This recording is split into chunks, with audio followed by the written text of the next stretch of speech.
Hello and welcome to another episode of Livestream Insiders, episode 126. All you need to know about the last 7 days in live streaming news in the next 30 minutes. There goes our timer.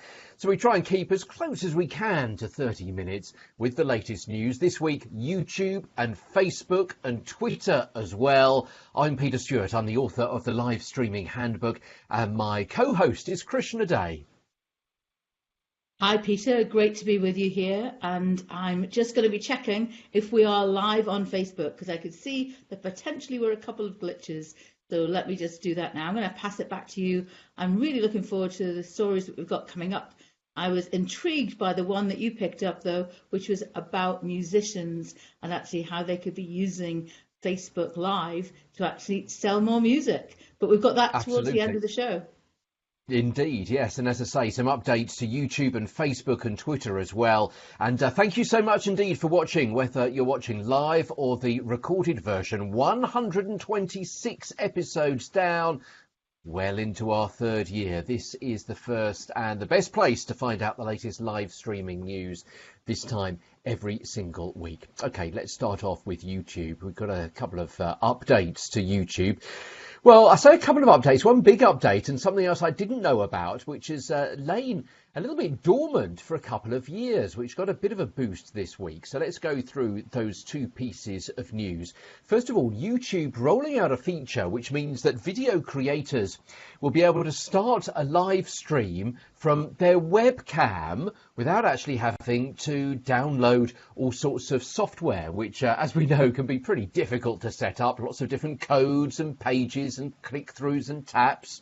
And sometimes that can be really, really awkward. But of course, the easier that they make it, whether it be YouTube or Periscope or Twitter or Facebook or any of the other multitude of live streaming apps, then the better. So all streamers will have to do in the future is click the Go Live button in the YouTube header to start the stream, or they can go to the code youtube.com/webcam. No additional configuration required. Now, at the moment, one slight proviso, it's only actually working in Google Chrome, but it is going to roll out to the other browsers as well. And of course, if they can make it easier and quicker for people to live stream, that means that more and more people are likely to be doing just that. And if they can steal a march on some of those other apps that I mentioned a few moments ago, then so much the better. It may encourage some live streamers to hop over and have YouTube as their broadcasting channel of choice than some of those others instead. And of course, as we say, the live streaming market heating up all the time. I mentioned a few moments ago that we've got some really interesting updates to Facebook and Twitter Go Live streaming apps, which are coming up in the next 20-25 minutes or so. And not only is it going to be YouTube making it easier for you to go live from the desktop, just by clicking on that header, as I say, but they say they've got several other features which are going to make it super easy for creators coming up over the next few months.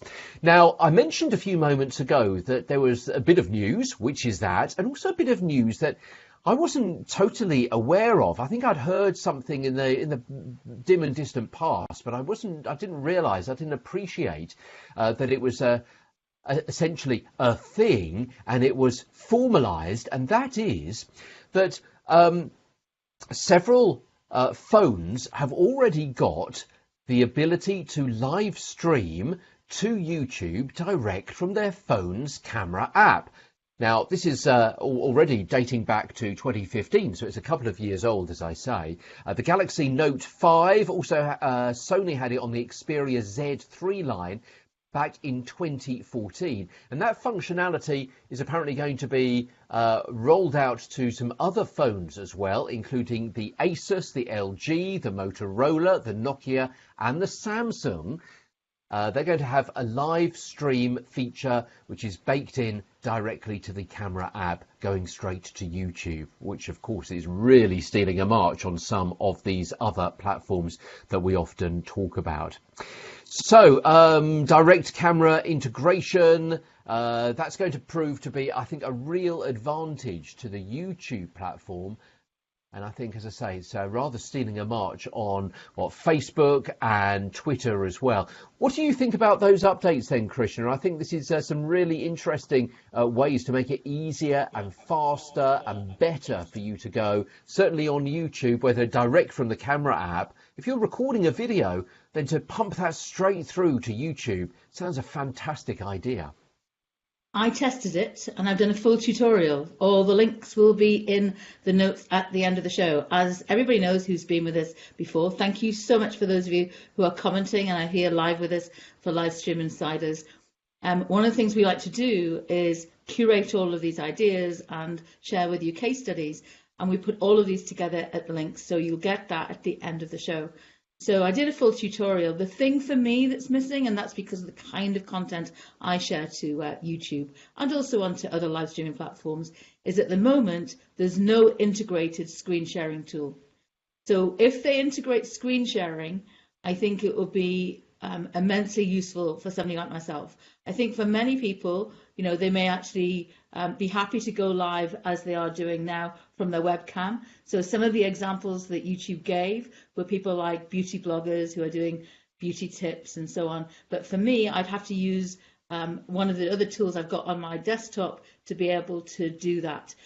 Don't forget, though, you can live stream, not necessarily just from your camera, but you can go live streaming from your mobile via the YouTube app. So that's really helpful if you want to be out and about and do mobile live streaming as you do, Peter. But I think it's great that it's so simple to use and that obviously it's usable on Chrome. But for me, I need that screen sharing tool. Absolutely. And of course, as we've mentioned, 2 or 3 weeks ago, even though it's not a screen sharing tool, but things like Switcher Go allow you to live stream to Facebook and other platforms as well with a pre-recorded video that you can play in. And that's also a facility which is going to be coming soon to the Facebook live streaming app as well. As I say, we broke that news a couple of weeks back on the programme.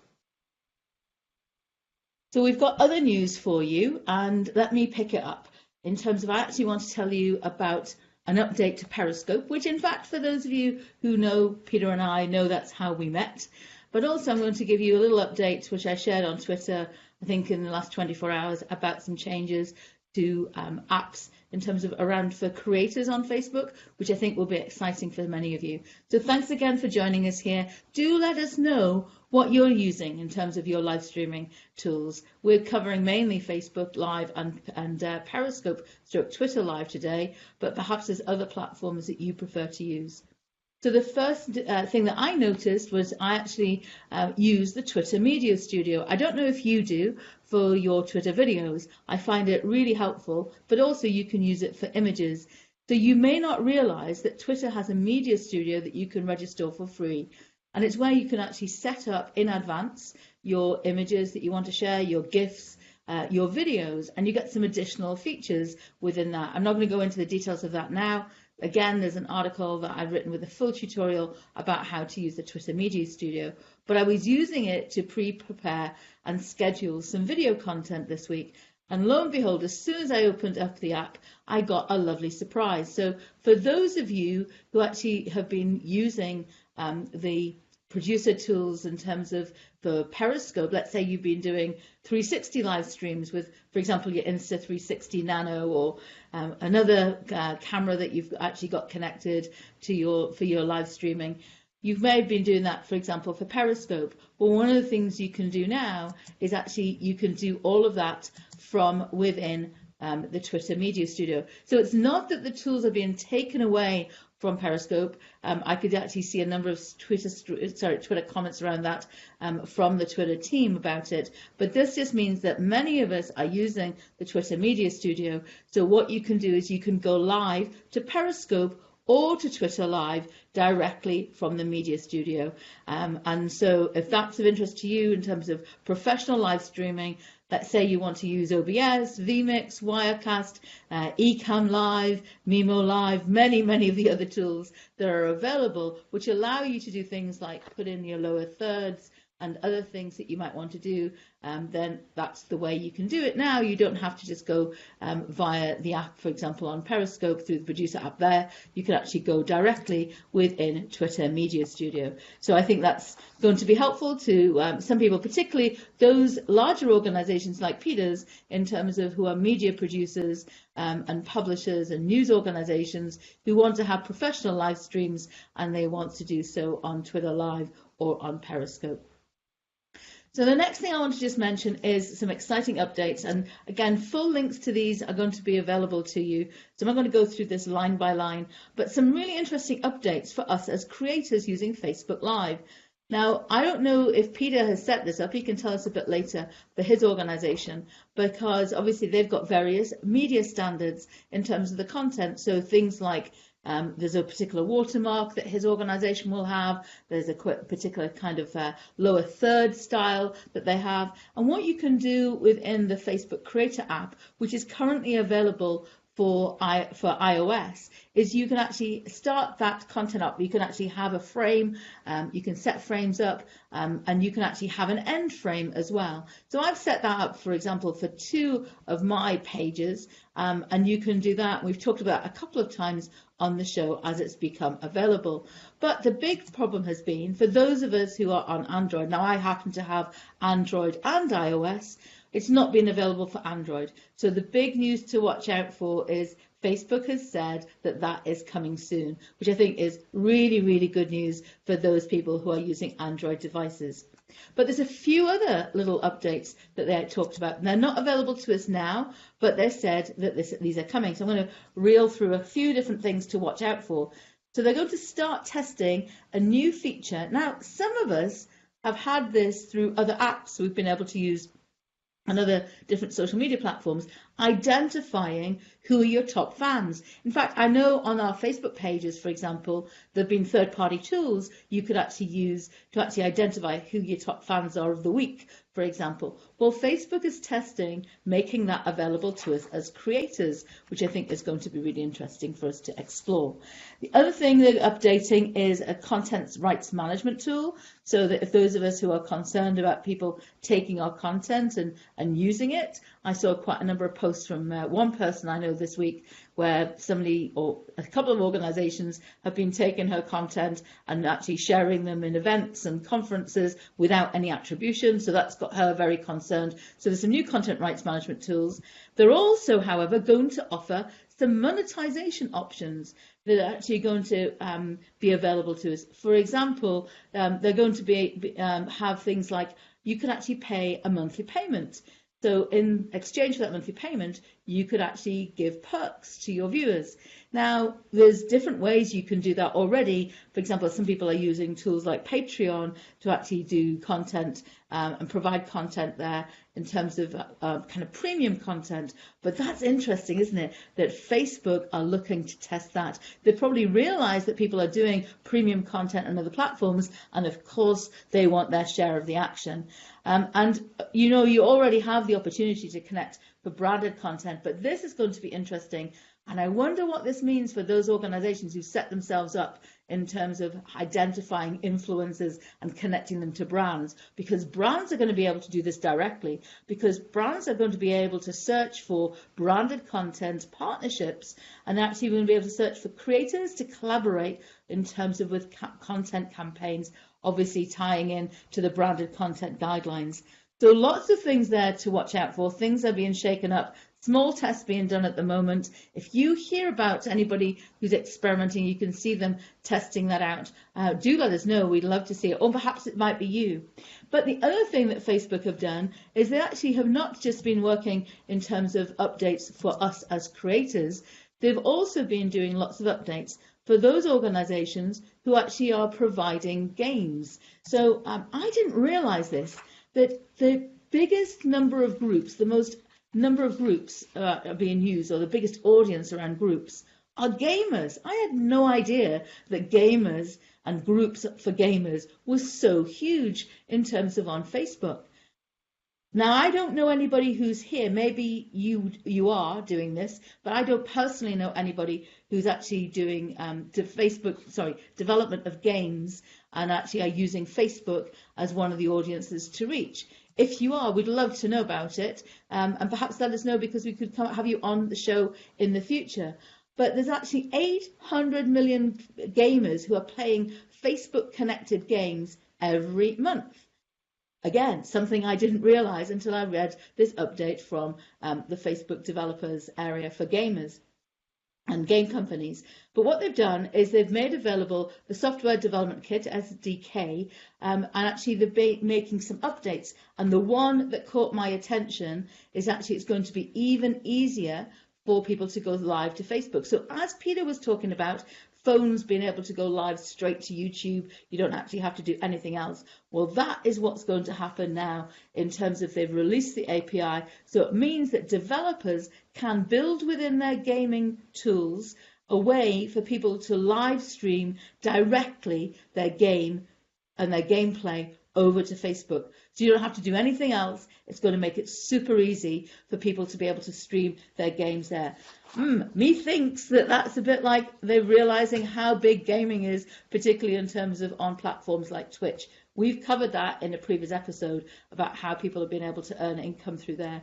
In addition, they're going to be able to give you the ability, so developers will be able to make it possible for people to actually record that content and share that content, and that will be to their people's pages, their profiles, and to groups. So if you're a gamer, you might want to take a look at some of those updates that actually will have in the curation at the end of the show, in terms of lots of updates there that Facebook are making for Facebook Live, specifically for creators and also for gamers.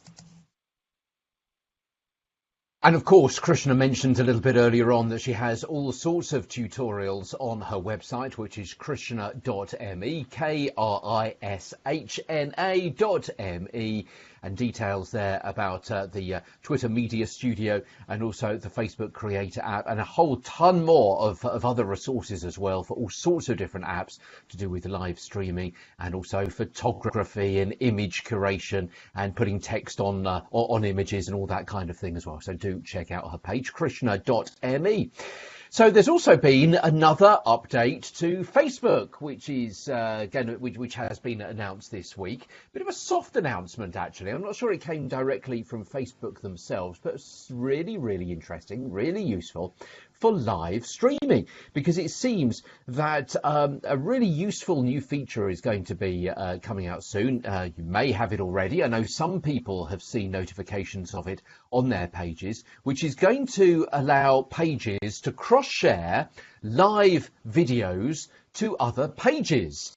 So that's going to be really, really useful, I think. Now, I think perhaps there may be some perhaps restriction on where you can cross-post to and under what kind of situations, because and also to how many pages at once, because otherwise, obviously, that's going to cause a bit of a swamp of all of that live streaming stuff coming out at the same time, which could also then slow down all sorts of servers, and it could essentially also be classed as a little bit of spam. Now, where I work, we have two radio stations which join together for most of the day. So an awful lot of the output actually is the same, but we've got two different Facebook pages. So a situation like this, where we could stream from the Facebook page from one radio station, and then someone back at the office could cross-post that live to the Facebook page of the other radio station. And that means when the presenter on air is saying,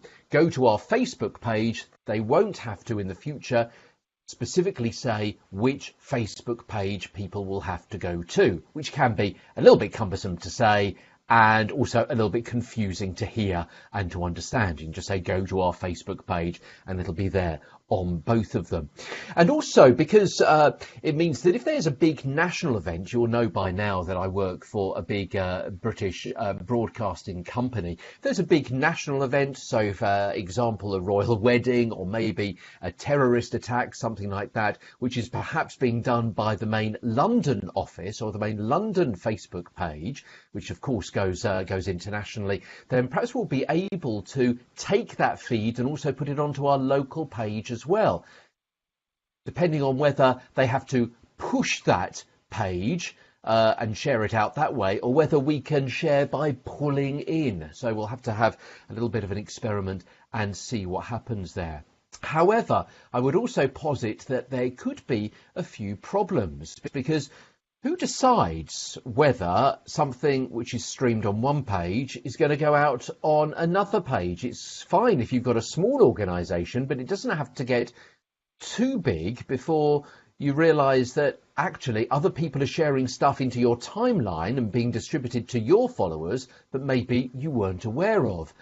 Being live video, of course, by its very nature, there may not be time to actually go through the normal channels of communication to get that kind of clearance. And that could potentially create a bit of clutter on your timeline and maybe some mixed messages as well. As we know, you wouldn't necessarily want to post too much in quick succession. So if you were about to, or maybe you have just posted something to your timeline, and then another part of your organisation or business posts a live video sharing that from another page to your timeline as well, that could really screw with your algorithms and with your data and so on. And also, I think it's really interesting from a presenter's point of view that if you are thinking that you're talking to one small audience, maybe one particular geographical area or one kind of business, and suddenly, without realizing, you're talking to a wider group of people or several different pages all at once, or maybe what you're saying is being shared to a wider geographical area, you know what? You could become a little bit kind of afraid, awkward, sensitive, surprised at the sudden influx of people who are watching what you're saying and maybe asking some different kinds of questions. So I think it's really interesting. It's really useful. I can't wait to try it out at the business that I work for. But I think there are potentially a few little caveats that we need to be aware of as both producers and presenters when we're watching and producing a feed like that. So Krishna, I think you had a few comments on this, didn't you? You spotted it during the week as well, this ability to share a live stream as it's going live. Of course, previously we've been able to share a live stream once it had finished, but live to another page, I think is really good. Well, there's third-party tools that are not official tools that people are using to do that, as you know, Peter. And so it's great if this is going to be available. I've checked my pages and I don't have access. So what you need to be watching out for is a little icon, which is like a little kind of video icon, and you'll see it in the screenshot that I shared, but also in the curation at the end. And so that actually, if you have access to it, you'll notice two little icons. One is about the live video icon, and one is the regular recorded video icon. So what I can do at the end of a show, and Peter can do for his own organisation at the end of a live stream, is that you can already set up pages that you can actually decide where you want to cross-post a specific video to. So if you're the originator, you can do that. And that looks like a native video that's gone there, but of course it's not live. And what you obviously want to do is if you can get people to join you live, that's even better, as in the great example that Peter gave us. So I'm just going to carry on watching my pages. Now, because we saw this posted by somebody who actually works for the Next Web, which is a huge publishing organisation, it may be that it's actually being rolled out only to media organisations such as that and publishers like that. Who knows? Because there's been no official announcement. It was just something that Matt Navarro, who works for the Next Web, shared himself. So I'm anxious, Peter, and anxiously looking, and I've looked again today to see, have I got that little button? So if you've got a media organisation, or you're working, because I know some of you work for media organisations, check out if you've got those two little icons. You need to go to your the publishing settings, and then you need to go to your cross-posting settings. Look at your cross-posted video content for the pages you've already got set up to cross-post to, and you'll be able to see if there's the icon. So it looks as though you can therefore make that decision about what you want to post to, either recorded or live. For me, I don't have them, so I'd love to test it. But what about you? Those of you who are participating here, let us know. Thanks also for the comments that you've made. And apologies, I saw that there was a comment there from Mark earlier on, just saying that actually we seem to be a little bit out of sync in terms of our audio and video. So I'm not sure what's happening with that. Apologies, I will watch out for the replay, and also our recorded HD that we get access to with the platform we're using. We happen to be using BlueJeans, which makes it super easy for us to live stream from our desktops, or of course we can go live from mobile, but you have to start it off on desktop. I mean, it's certainly our current platform of choice, but we've tested lots and lots and lots, as I know many people who are watching the show today are doing. Sabrina's going to check if she has got access to it. Yes, Sabrina, I know that you also work with organisations who've got some large Facebook pages who do some live video, and you know people in that situation. So just see if they've got access, because it would be great to see one in action. And we can see that's a feature that's there, but we haven't experienced it in terms of it going there live. As I said, third-party tools you can use, but make sure you comply with Facebook's terms of service as well.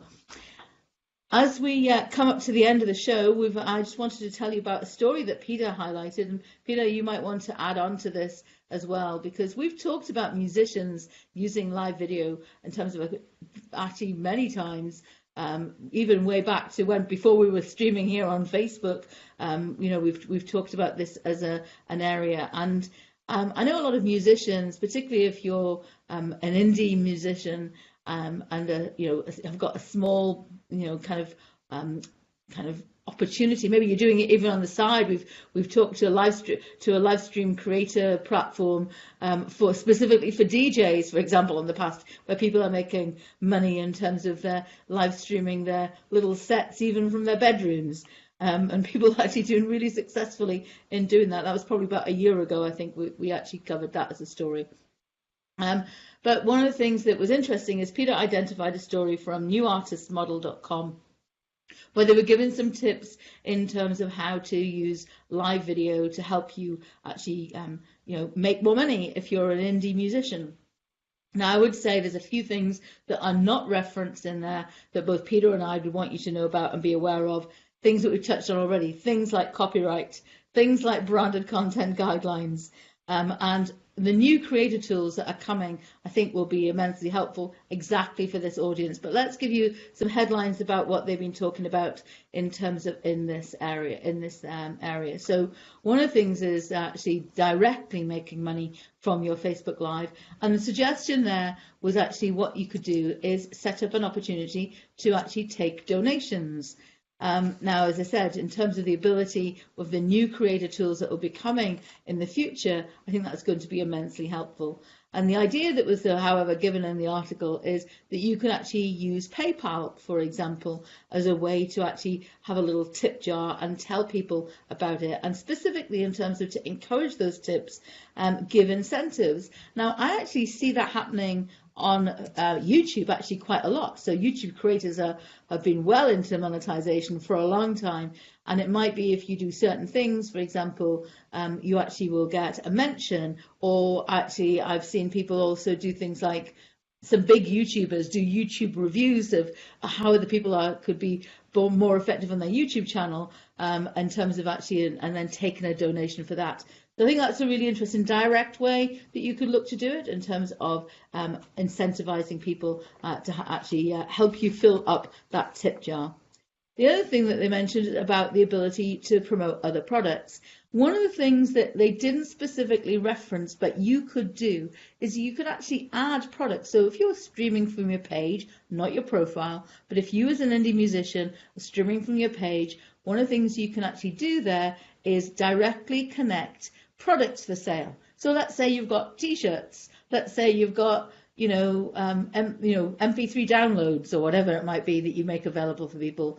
Then you actually could set that up in terms of the things that people can invest in and be promoting that. Actually, of course, during that live stream, you can tell people about it.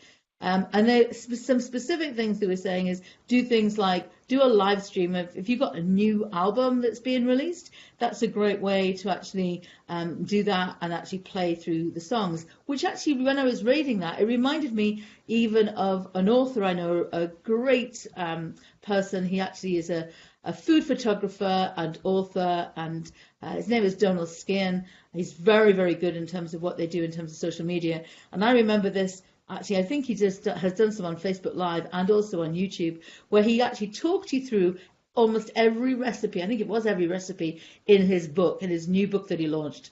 It was so good that I was there saying, I want to buy. And the complaints he got, I remember one stream he did on YouTube where actually it's like, I haven't got my links ready to give you where you can get it on Amazon in all these different countries. He didn't anticipate that people would be kind of so eager to purchase. And that's just because he delivered a really engaging live stream. He happens to be selling a book. As an artist, you've got even something more interesting to be able to share if you're actually sharing your music and doing some live sets and actually then encouraging people to make a purchase. I think that was a great idea there. And then the other thing was, of course, you could do things like giving people a special discount. A couple of other thoughts that I had when I read it. Peter, you might want to add in with any other thoughts you had. You could, even in advance of those new creator tools coming, you could do things like have a Facebook group. So I know a musician, a friend of mine. She's been on TV. She has her own albums. She creates all of those. And one of the things she's done is she happens to have used Patreon as a way to, she might do a live stream for her, mostly on YouTube. But then what she does is, if people want to have kind of deeper engagement and more and kind of more a longer concert, then she's been using Patreon as a way people can pay her and actually deliver the music there. You could do the same, even in advance of those Facebook creator tools being available, because what you could do is you could have a Facebook group set up only for people who decided that actually wanted to be there and watching, your live performance. You could be doing a live performance from wherever, because of course you can be on mobile or on desktop. You might want to have some Pro Tools reference, as Peter talks about in his live streaming handbook. But one of the things you could do there is actually have that group explicitly for people who actually want to pay. There are lots and lots of people who are doing that already. For example, when they're teaching and when they're delivering content or they're mentoring. And that's already something that's in place. So that's one of the things you could do, have a secret group like that. And the other thing that struck me that you could do as a musician is you could set up a chatbot. So I've got chatbots set up on Facebook. And what you could do is you could actually have a call to action. People could, say a keyword in your live stream, and then they could automatically be sent a link to where they could then look to make a purchase of that maybe it's an album, the T-shirt, the whatever else, the special edition thing that you're doing as a result of that live stream. Peter, what thoughts did you have? Because I know that you picked this story up, and I know we've covered, musicians quite a few times here. What were your thoughts on the idea of other ways that musicians might be able to use it? Well, I was reminded of a fantastic article from about 6 or 8 months ago that we actually referred to over 2 separate weeks. It was so in-depth, and it followed through a fantastic case study of a band in America that had decided to go on Facebook Live. I forget the name of the band. It wasn't a well-known group, but what I was particularly interested, referring back to that article that we talked about previously, was that they mentioned what didn't work as well as what did, and they were very honest in saying, actually, this didn't work, that didn't work, something else we would have done differently or better another time. They were very honest and straightforward about it, and of course that's the way people learn, by sharing what doesn't work as well as what does work. And even longer ago, probably about 18 months ago, Krishna, and I've been trying to trying to remember the name of the singer who was out. Was it Seal? I think it may have been Seal, who was out doing a concert, I think, in Manchester in England, and did a Facebook Live of a local busker who was on the streets, and essentially had a bit of a competition and asked his viewers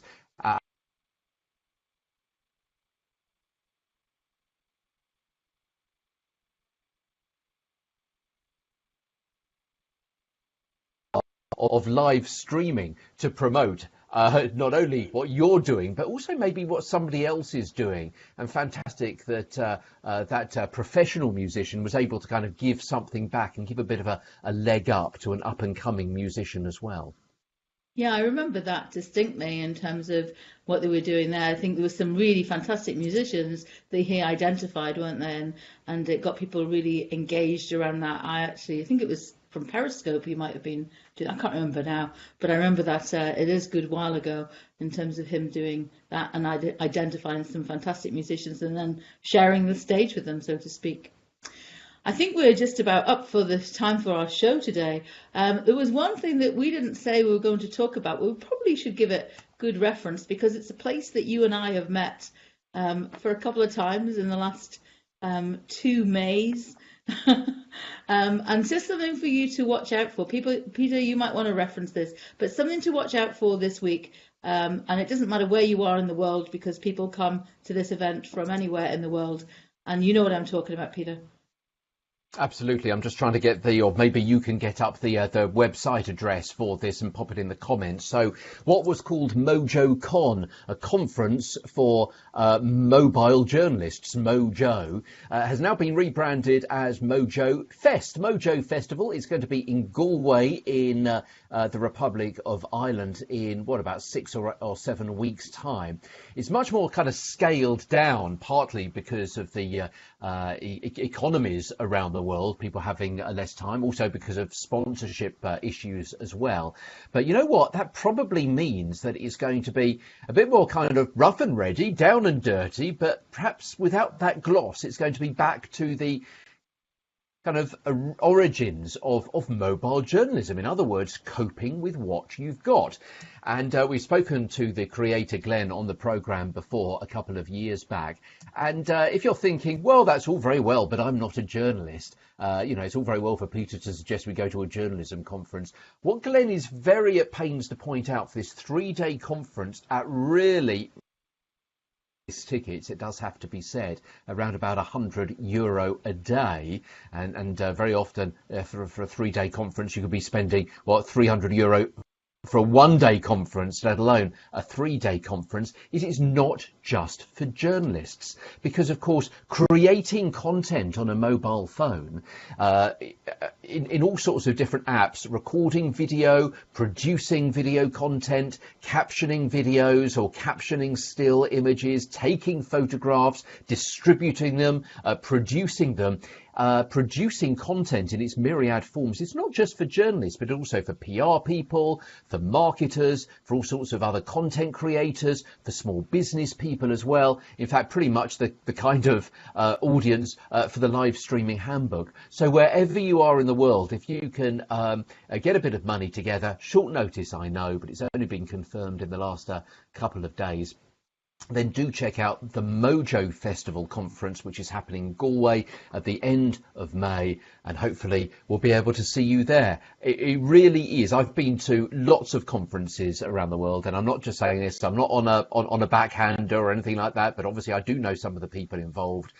I've been to lots of conferences in my time, and this is probably the best one I've ever been to. If you've ever sat in the audience of a conference thinking, I paid good money for this, or I've got to report back to my boss and I'm not entirely sure what to say because there's an awful lot of talking on the stage, but I'm not actually learning anything, then the Mojo Festival is where you have to go, because that's the kind of place that you're going to be sitting there flipping over the pages in your spiral bound reporter's notebook, making note after note after note, networking like fury in the coffee breaks, buying stuff from the stands at knockdown prices, and essentially just absorbing all of this information and all of the excitement almost by osmosis because of the fantastic group of people around you that are just kind of tunneled vision in creating content with the little device that they've got in their pocket or their handbag.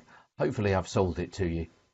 We'll make sure that you have the link to the website when the tickets are up for sale. But in the meantime, what's quite interesting, and again, you'll find the link to this in our curation, is that, one of the things that Glenn Mulcahy, who is the originator of this and the host of the event for the last 3 years, it's been running, this is the 4th year that the event will have run, actually has been persuaded to actually test out Patreon. We've talked about Patreon a couple of times already today, and actually they've got a way there that, because there are thousands of people in his communities and thousands of people he's trained and known over the years, and so people have said to him, why don't you try Patreon? He's not sure, he's not necessarily convinced. He's already beaten his target.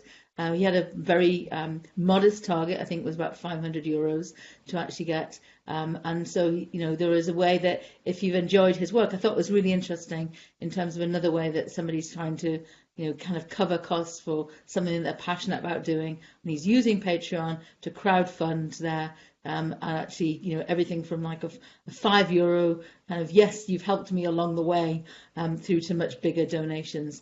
So it's interesting to see, given the fact that we talked about Patreon a couple of times. We'll definitely let you know the link there. There isn't going to be a live stream at the minute of the event, although I did see in the conversation about it that somebody might be actually maybe available to live stream it. That might be another way that they look at, but he actually very openly talked about what the costs are, because he's kind of been looking at all the details about what the costs are for running a conference, and has been very transparent about that. And he was saying, what the cost of actually live streaming something had been, because they have done that in the past.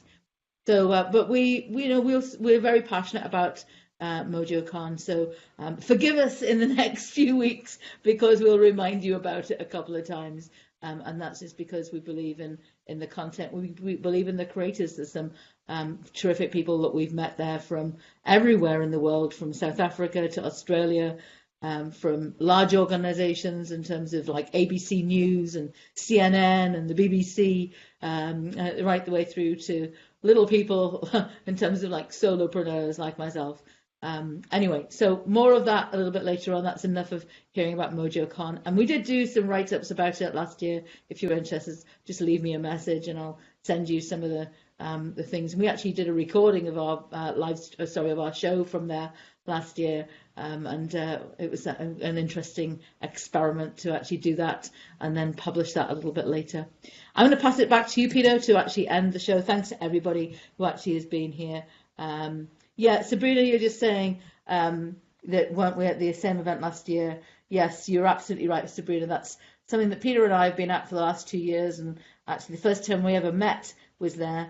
Sam, thank you so much for joining us. We don't mind if you're here at the end of the show, at the beginning of the show. We just appreciate the fact that you're spending a little bit of time with us.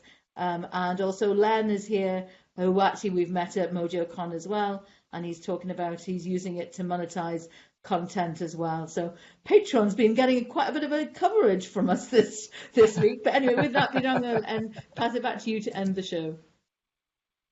And as well as that company, we've also mentioned Facebook and Twitter and YouTube as well, all sorts of live streaming news over the last 7 days, which we've brought to you over the last 40 minutes or so, as well as talking about Mojo Festival as well. Thank you so much indeed for the loan of your eyes and your ears this evening, or this morning, or this afternoon, wherever you are on planet Earth. Thank you for watching. We'll be back in 7 days with episode 127 of Livestream Insiders. Until then, have a fantastic week and speak to you soon. Stay safe.